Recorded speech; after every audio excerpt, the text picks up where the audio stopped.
Hello students, today we are going to discuss about the pneumonia.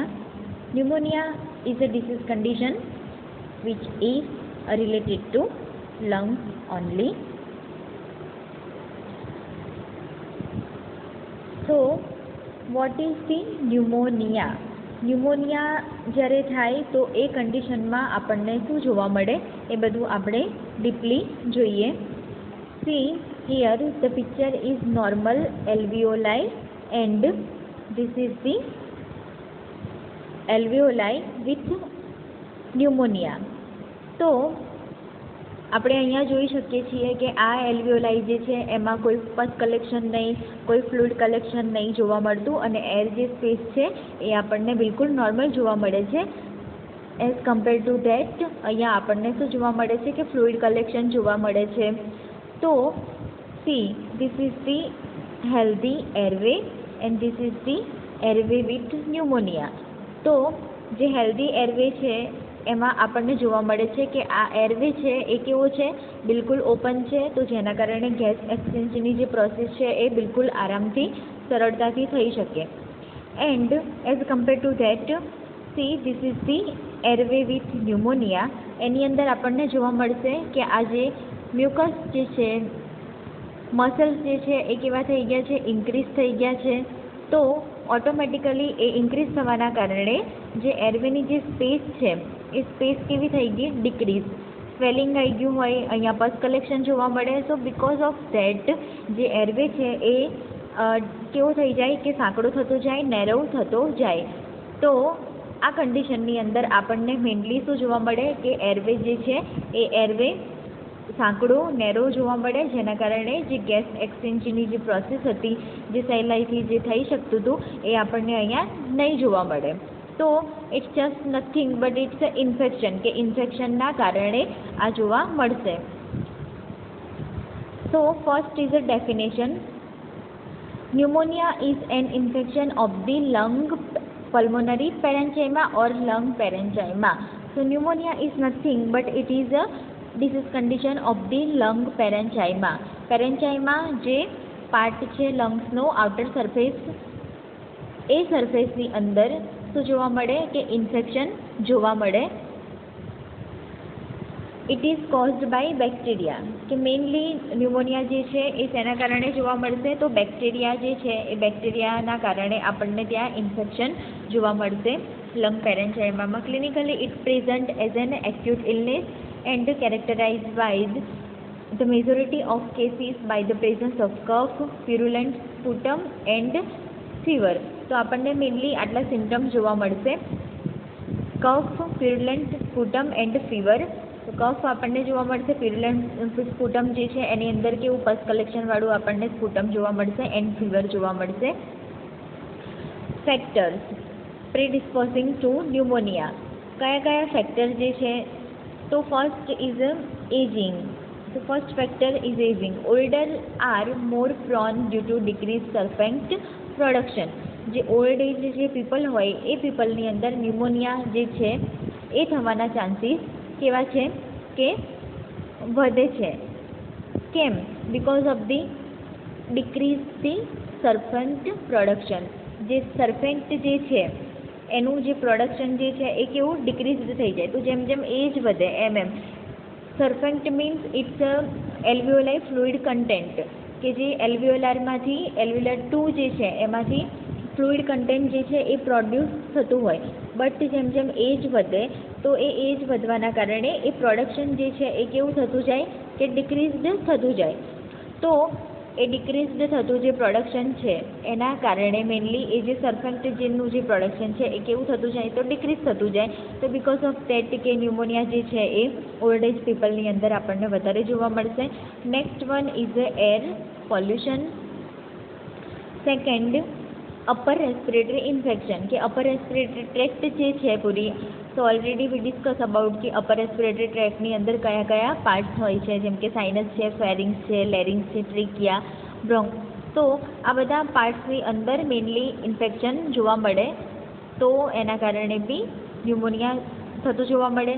Then પ્રોલોંગ્ડ bed rest કે long time સુધી bed rest હોય, પ્રોલોંગ્ડ ઇમોબિલિટી, એટલે જે પેરાલિસિસવાળા જે પેશન્ટ હશે મેઇનલી, કે જે મોબિલાઇઝેશન ના કરી શકતા હોય, તો એવા પેશન્ટમાં લોંગ ટાઈમ સુધી એક જ લોંગ ટાઈમ જે કહેવાય કે ઇમોબિલિટી, કે એમનું મૂવમેન્ટ ના કરી શકતા હોય, એવા પેશન્ટમાં વધારે જોવા મળશે. HIV ઇન્ફેક્શન જે છે, immunosuppressive drug like chemotherapy, corticosteroid and inhalation or aspiration of noxious substance. Intestinal or gastric feeding, તો જે પેશન્ટ છે એ અનેબલ છે કે માઉથથી ના કરી શકતું હોય ફીડ, તો એ લોકોને પછી કેવું કે ગેસ્ટ્રિક જે ફીડ આપણે આપીએ, ગેસ્ટ્રિક લવાજ કહીશું આપણે, તો એ એનજી ટ્યુબ જે ફીડિંગ છે એ ફીડિંગ કરે તો એ ટાઈમે એના કારણે બી કદાચ ઇન્ફેક્શન ફેલાઈ શકે. And malnutrition. Next is smoking, it's also a major factor. Then tracheal intubation, ventilator ઉપર જે પેશન્ટ હોય એજી ટ્યુબ નાખેલી હોય તો એ ટ્રેકિયલ ઇન્ટ્યુબેશન જે છે એ થવાના કારણે બી ઇન્ફેક્શન થઈ શકે છે લંગ્સની અંદર. ટાઈપ્સ ઓફ ન્યુમોનિયા, કે ન્યુમોનિયાના ટાઈપ્સ કયા છે. First is community acquired pneumonia. First one is community acquired. It is defined as a lower respiratory tract infection of the lung parenchyma with onset in the community or during the first 2 days of the hospitalization. Community acquired જે pneumonia છે એ pneumonia mainly કે આપણને કમ્યુનિટીમાંથી ફેલાતો જોવા મળે. And first જે 2 days છે hospitalisation થયા પછીના, તો એ 2 ડેઝની અંદર બી ન્યુમોનિયા થઈ શકે છે. Next is hospital acquired pneumonia. Hospital acquired pneumonia નેમથી જ આપણને ખબર પડે કે હોસ્પિટલની અંદર જે સ્ટે કરવાથી, એક્વાયર્ડ મતલબ ત્યાંથી મેળવે છે, તો this type of bacterial pneumonia is acquired during a hospital stay, કે હોસ્પિટલની અંદર સ્ટે કરવાથી ન્યુમોનિયા જે છે એ થતો હોય. It can be a more serious than other types. So compared to other types, this pneumonia, hospital acquired pneumonia, is a more severe. Next is aspiration pneumonia. This type of pneumonia occurs when you inhale bacteria into your lungs from food, drink or saliva. This type is more likely to occur if you have a swallowing problem or if you become too sedated from the use of medications, alcohol or sometimes illicit drug. તો aspiration pneumonia, aspiration મતલબ કે કશું આપણે ખાઈશું પીશું તો એ જે bacteria જે છે એ direct લંગ્સમાં જાય, કે ફૂડ ના થ્રુ, ડ્રિંક્સ ના થ્રુ, અધરવાઇઝ સલાઇવા થ્રુ, તો એને કહીશું આપણે aspiration pneumonia. Next is bacterial pneumonia. The most common cause of bacterial pneumonia is Streptococcus pneumoniae. કે કયા બેક્ટેરિયાના કારણે મેઇનલી ન્યુમોનિયા જે છે એ થતું જોવા મળે છે. So it is Streptococcus pneumonia. Next is viral pneumonia. Respiratory viruses are often the cause of pneumonia, especially in young children and older people. જે રેસ્પિરેટરી વાયરસ છે એ બી ઘણીવાર કોઝ છે ન્યુમોનિયાનો, સ્પેશિયલી આપણને યંગ ચિલ્ડ્રન્સ જે છે અને ઓલ્ડર પીપલની અંદર આ થતું જોવા મળે viral pneumonia. Viral pneumonia is usually not serious and last for a shorter time than bacterial pneumonia. So as compare to bacterial pneumonia, viral pneumonia જે છે એનું જે રિસ્ક છે એ થોડું ઓછું છે. નેક્સ્ટ આપણે જોઈશું ક્લિનિકલ મેનિફેસ્ટેશન્સ ઓફ ન્યુમોનિયા. તો અહીંયા આપણે જોઈશું કે સિસ્ટમેટિક સિમ્ટમ્સ, કે system according to system wise આપણને કયા કયા સિમ્ટમ્સ જોવા મળશે, ડિફરન્ટ સિમ્ટમ્સ આપણને જોવા મળશે. ફર્સ્ટ આપણે જોઈએ કે સેન્ટ્રલ નર્વસ સિસ્ટમ જે CNS છે એને રિલેટેડ આપણને કયા કયા સિમ્ટમ્સ જોવા મળે. તો headache, loss of appetite, mood swings આટલા આપણને જોવા મળશે. રિલેટેડ ટુ વાસ્ક્યુલર આપણને જોવા મળશે લો blood pressure, related to heart, increase the heart rate, then related to gastric, nausea and vomiting, then જોઈન્ટ્સમાં આપણને જોવા મળશે જોઈન્ટ પેઇન, મસ્ક્યુલરની અંદર આપણને જોવા મળશે ફટીગ એક, લંગ્સમાં આપણને જોવા મળશે cough with sputum or phlegm, shortness of breath, pleuritic, chest pain and haemoptysis, coughing in blood in cough. તો એન્ડ નેક્સ્ટ સ્કિન જે છે એ ક્લેમિનેસ થઈ જશે, બ્લુ થઈ જશે, એકદમ કામ જે રહેશે, બ્લુઇશ ડિસ્કલરેશન જોવા મળશે, ઓક્સિજન સપ્લાય બી સમટાઈમ ઓછો થતો જોવા મળે, એના કારણે આપણને ત્યાં બ્લુઇશ ડિસ્કલરેશન બી જોવા મળશે. સિસ્ટેમિકમાં હાઈ ફીવર એન્ડ ચીલ. તો આટલા આપણને જે મેજર સિમ્ટમ્સ જે છે એ જોવા મળશે ન્યુમોનિયાવાળા પેશન્ટમાં. Next is a diagnostic evaluation. In the diagnostic evaluation, first is a history collection, second one is a physical examination, next is X-ray, then blood test, sputum test, pulse oximetry વિશે already આપણે discuss કરી ચૂક્યા છીએ. Pulse ઓક્સિમેટ્રીની અંદર આપણને oxygen level જે છે એ આપણે ચેક કરીશું.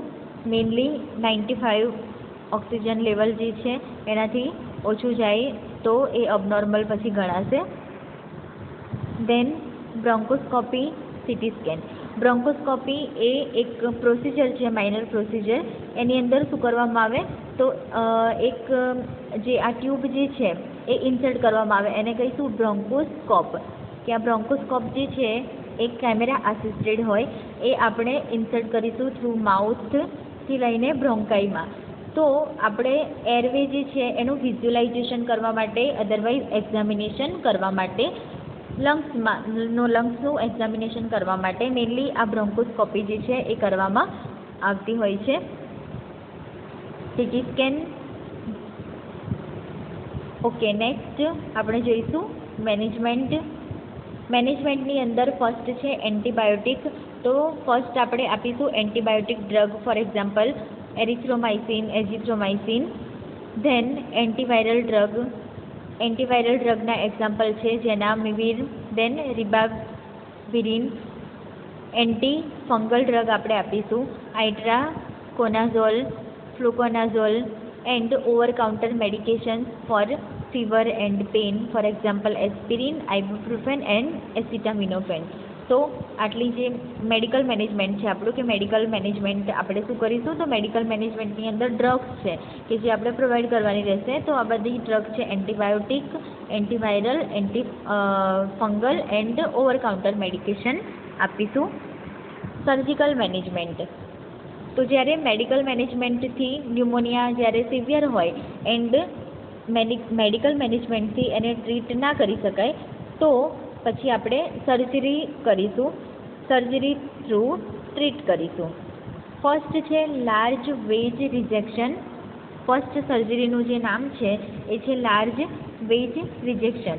એની અંદર શું કરવામાં આવે તો જે પાર્ટ જે છે લંગ્સની અંદર જે અફેક્ટેડ પાર્ટ જે છે એને શું કરીશું, આપણે રિમૂવ કરીશું bisegmentectomy. Next surgery is a bisegmentectomy. તો એમાં કે લંગ્સની બંને સાઈડ, રાઈટ અને લેફ્ટ લંગ્સમાં જે બી પાર્ટ, જે પર્ટિક્યુલર પાર્ટ જે છે જે અફેક્ટેડ થયો છે મેઇનલી ઇન્ફેક્શનના થ્રુ, તો એ પાર્ટને રિમૂવ કરીશું, બીજો પાર્ટ જે છે એ ત્યાં સેમ રહેશે. તો એને કહીશું bisegmentectomy. Next is a lobectomy. લોબેક્ટોમીની અંદર આપણે શું કરીશું કે લંગ્સ જે છે એના લોબ છે તો પર્ટિક્યુલર, તો એઝ વી નો કે રાઈટ સાઈડ કેટલા લંગ હોય છે, લેફ્ટ સાઈડ કેટલા લંગ હોય છે, તો પર્ટિક્યુલર લોબની અંદર જ્યારે ઇન્ફેક્શન થયું હોય તો એ લોબ જે છે એ રિમૂવ કરવામાં આવે, તો એને કહીશું લોબેક્ટોમી. એન્ડ ન્યુમેનેક્ટોમીની અંદર શું કરીશું, જે ટોટલ લંગ જે છે એ લંગ્સને આપણે રિમૂવ કરીશું. Next is a nutritional management. Nutritional મેનેજમેન્ટની અંદર include the plenty of fruits, vegetables in your diet. Fruits અને વેજીટેબલ જે છે એ ડાયટની અંદર આપણે શું કરીશું, ઇન્ક્લુડ કરીશું. Protein rich foods like fish, bean or lean meat such as chicken. એ ડાયટ લેવા આપણે પેશન્ટને કહીશું. Fluid such as water, juice including vegetable juice. તો ફ્રૂટ્સના જ્યુસ, અધરવાઇઝ વેજીટેબલના juice and whole grains. Next is nursing management. In that, first is nursing assessment. Nursing assessment is critical in detecting pneumonia. Assess respiratory symptoms of fever, night sweats in a patient should be reported immediately to the nurse, as this can be signs of bacterial pneumonia. તો night સ્વેટ્સ અને fever જે છે તો mainly suppose જોવા મળે તો immediately નર્સને inform કરવાનું, એ કદાચ બેક્ટેરિયલ ન્યુમોનિયા જે છે એનો બી સાઇન છે. Assess clinical manifestation. Respiratory assessment should further identified clinical manifestation such as pleuritic pain, then bradycardia, tachypnea, fatigue, use of accessory muscles for breathing, coughing and purulent sputum. તો આવા clinical manifestation આપણને પેશન્ટમાં જોવા મળે તો આપણે assess કરવાના. Already we discuss about the clinical manifestation. So as a systematic આપણને different symptoms આપણને જોવા મળતા હોય છે. તો અહીંયા મેઇનલી બ્રેડિકાર્ડિયા મતલબ શું થશે કે જે હાર્ટ રેટ જે છે એ આપણને ડિક્રીઝડ જોવા મળશે. દેન ટેકિપનિયામાં આપણને જે રેસ્પિરેશન જે છે એ ઇન્ક્રીઝ જોવા મળશે. દેન ફટીગ. તો આવા બધા સિમ્ટમ્સ જે છે એ આપણે અસેસ કરવાના. Physical assessment. Assess the changes in temperature and pulse. Temperature અને પલ્સની અંદર કોઈ ચેન્જ હોય અસેસ કરીશું. Amount, order and colour of secretion. જે સિક્રિશન થતું હશે એનું અમાઉન્ટ, એની જે ઓર્ડર, સ્મેલ જે છે, સિક્રિશન જે છે એ કેવું છે એ ચેક કરીશું. Frequency and severity of cough. Degree of tachypnoea or shortness of breath and changes in the chest X ray finding. તો આટલું આપણે ફિઝિકલ અસેસમેન્ટમાં જોઈશું. Assessment in elderly patient. Assess elderly patient for alternate mental status, dehydration, unusual behaviour, excessive fatigue. તો mainly જે old જે people હશે, elder જે પેશન્ટ્સ હશે એ પેશન્ટની અંદર આપણે જોઈશું એ લોકોનું મેન્ટલ સ્ટેટસ જે છે એ ચેક કરીશું. મેઇનલી અલ્ટર થતું હોય સમટાઈમ. દેન ડિહાઇડ્રેશન થતું હોય પેશન્ટને તો એ ચેક કરીશું. એ લોકોનું અનયુઝ્યુઅલ બિહેવિયર અને વધારે પડતો થાક લાગતો હોય તો આટલું અસેસમેન્ટ આપણે કરીશું એલ્ડરલી પેશન્ટમાં. Nursing diagnosis. નર્સિંગ ડાયગ્નોસિસની અંદર ફર્સ્ટ છે ineffective airway clearance related to copious tracheobronchial secretion. Activity intolerance related to impaired respiratory function. જે રેસ્પિરેટરી ફંક્શન છે એ ઇમ્પેર્ડ શેના કારણે થશે? બિકોઝ ઓફ ધી લંગ્સની અંદર જે ઇન્ફેક્શન જે થયું છે એના કારણે એરવે જે સાંકડી થશે એના કારણે આપણને અલ્ટર જોવા મળશે. Risk for deficient fluid volume related to fever and rapid respiratory rate. Assess clinical manifestation. Respiratory assessment, shortness of breath, fatigue, tachypnoea, accessory muscles for breathing and coughing and purulent sputum. તો આટલું આપણે જોઈશું, assess કરીશું clinical મેનિફેસ્ટેશનની અંદર. So this all the end according to this nursing diagnosis આપણે શું કરીશું? પેશન્ટને ટ્રીટ કરીશું. તો એરવે જે છે એને ક્લિયર કરવા માટે જે સિક્રેશન જે છે એ થતું હોય તો એના માટે આપણે સક્શનિંગ કરીશું. સક્શનિંગ પ્રોસેસના થ્રુ જે બી વધારાનું જે સિક્રેશન જે હશે એને આપણે રિમૂવ કરીશું. રેસ્પિરેટરી ફંક્શન જે ઇમ્પેક્ટ થયું છે તો આપણે જે એક્સરસાઇઝ કરવાનું કહીશું પેશન્ટને. દેન પ્રોપર મેડિકેશન તો obviously we have to give two that patient. તો અને રેપિડ રેસ્પિરેટરી રેટ જે છે ફીવર છે તો ફીવર માટે આપણે મેડિકેશન આપીશું. રેસ્પિરેટરી રેટ છે એને આપણે નોર્મલ કરીશું. તો આ બધું છે મેનેજમેન્ટ. તો થેન્ક યુ ઓલ.